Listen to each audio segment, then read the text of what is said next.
भाई ने फरमाया कि मैं मलेशिया में था, वहाँ जाके लोगों से मुज़ाकरा किया, उनको सिखाया, उनको दीन समझाया। भाई ने फरमाया अल्लाह ने उनके दिल ऐसे पलटे हमारे पास ये गालबन 2017 में या 18 में मस्तूरात गूंगी जमातें आई, उनमें मर्द भी गूंगे, उनकी औरतें भी गूंगी।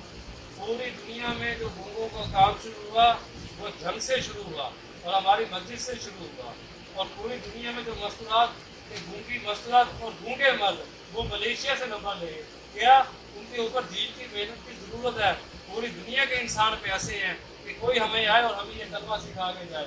इंडिया के अंदर भाई ने फरमाया कि हम लोगों अपने जो मुसलमान गूंगे उनको दीन सिखा रहे थे, बाहर से हिंदू गूंगे गुजर रहे थे, वो हमें देख रहे थे। उनको कहा भी मस्जिद के अंदर आ जाओ, उनका नहीं हम मुसलमान ही, हम तो हिंदू हैं, हम नहीं आ सकते, हम तो हिंदू हैं। उन्होंने नहीं आ जाओ मुसलमान, तुम आ जाओ। उनको बिठाया, उनको समझाया, जब अल्लाह का और नबी का और आसमानों को और ज़मीनों को पैदा करने का उनको बताया तो हैरान हो कि ये भी कोई बातें हैं। कितने मुसलमान ऐसे हैं जिनके सामने दुनिया आखिरत पे बसती नहीं, कितने ऐसे लोग। तो फरमाया कि हम जब वापस आ रहे थे उस गूंगे को कलमा पढ़ा चुके थे और उसने कलमा पढ़ा, उनके घर वालों ने उसको निकाला। तो ये दीन की मेहनत कितनी ज़रूरी है।